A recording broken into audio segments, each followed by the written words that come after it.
Assalamu alaikum wa rahmatullah. Welcome to Ramadan Reflection. Today I'm going to share with you a shocking hadith.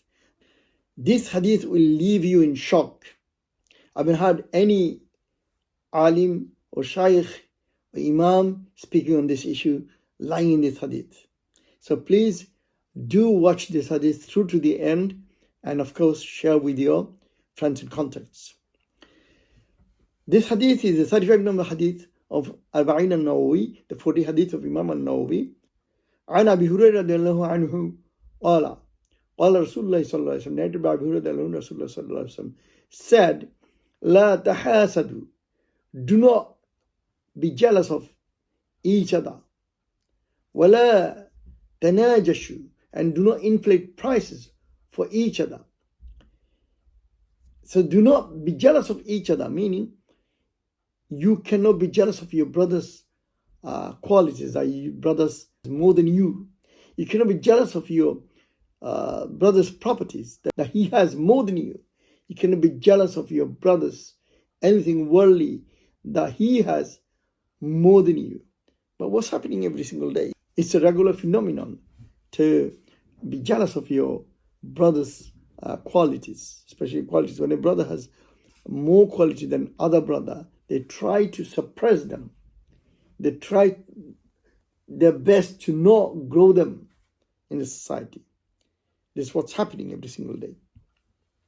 And Rasulullah says, وَلَا تَنَاجَشُوا, and do not inflate prices for one another.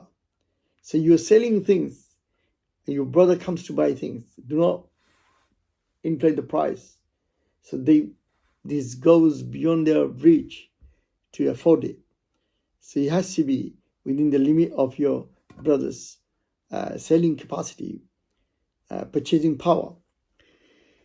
But what's going on in society, especially in Ramadan, in Asian countries?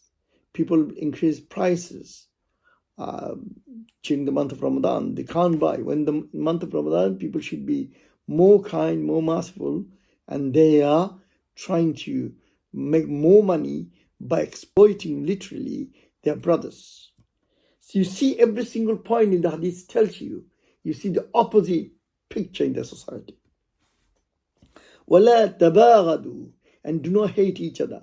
And this is a common phenomenon, a regular practice of a Muslim, that the Muslim hates their brother. So this is what's happening, that you hate your brother when the essence of the brotherhood, the essence of taqwa is love. You hate your brother. وَلَا تَدَابَرُوا, and do not turn away from your brother. Meaning, your brother comes for help, and you turn your face away from the brother. Do not turn away from your brother. وَلَا يَبِعْ بَعْدُكُمْ عَلَى بَيْعِ بَعْدٍ, and do not try to buy things over your brother. Meaning you, brother, went shopping and try to buy something. You try to overprice the things to buy it so that your brother cannot buy it, or you actually try to show off, which is haram. Completely haram. This is what's happening. You're trying to humiliate your brother. You're committing two sins at the same time, by showing off riyah and also by trying to humiliate your brother, undermine your brother, and trying to overpower yourself, your authority. وَكُونُوا عِبَادَ اللَّهِ إِخْوَانًا, be the servants of Allah and brothers. Al-Muslimu akhul Muslimi, a Muslim is a brother to another Muslim. La yazlimuhu, and he does not oppress him. He does not do injustice to him. But what's happening in the society? If you look at the society, you see that you exploit your brother by taking away their rights. They have some rights over you, and you don't give them the right, proper right. But what you do, you try to suppress them. La yazlimuhu, you do zulm on your brother. Then wala yakhdhuluhu, and you try to fail him. You try to fail your brother. You try to let him down. you have some promises with your brother and you break the promise, you literally let him down, you literally try to fail him, and you are happy with that. You find delight in it by humiliating your brother. And you're thinking that you are Muslim, you are a muttaqi. Let's see what Rasulullah says further about the situation. وَلَا يَخْذُلُهُ, and do not hold him in contempt. Do not hold him in contempt. وَلَا يَكْذِبُهُ, and do not lie to him. وَلَا يَحْقِرُهُ, and do not hold him in contempt. التقوى ها هنا ويشير إلى صدره ثلاث مرات. Rasulullah then pointed towards the heart, his heart, and said 3 times, التقوى ها هنا. Taqwa lies here. التقوى ها هنا. التقوى ها هنا. And we think, what? Taqwa is in Salah. Taqwa is in Siyam. Taqwa is in Hajj. Taqwa is in Zakah. Wallahi, Rasulullah Hadith says, Taqwa is not in all these things we think, overthink. And of course, these things are manifestations of Taqwa. Seeing these things, we know that this person is a muttaqi. This person is a true believer, is a mu'min. What Rasulullah says, no, this is not the case. Taqwa is in your heart. When your heart is cleansed from all these diseases, literally, the disease of hasad, the disease of competing your brother in terms of buying things, the disease of hating your brother, the disease of humiliating your brother, all the diseases, if you can get rid of all the diseases, you are a clean person, you are a true muttaqi. This is what Rasulullah says in the hadith. Taqwa lies here. And the last lesson in the acronym of fast, the last message of today's dars, today's talk is taqwa. And this is what Ramadan was for. كُتِبَ عَلَيْكُمُ الصِّيَامُ كَمَا كُتِبَ عَلَى الَّذِينَ مِنْ قَبْلِكُمْ لَعَلَّكُمْ تَتَّقُونَ. Fasting has been prescribed for you as it was prescribed for the people past before you, so that you can attain taqwa. Have we been able to attain taqwa? Now think about yourself, reflect from these hadith.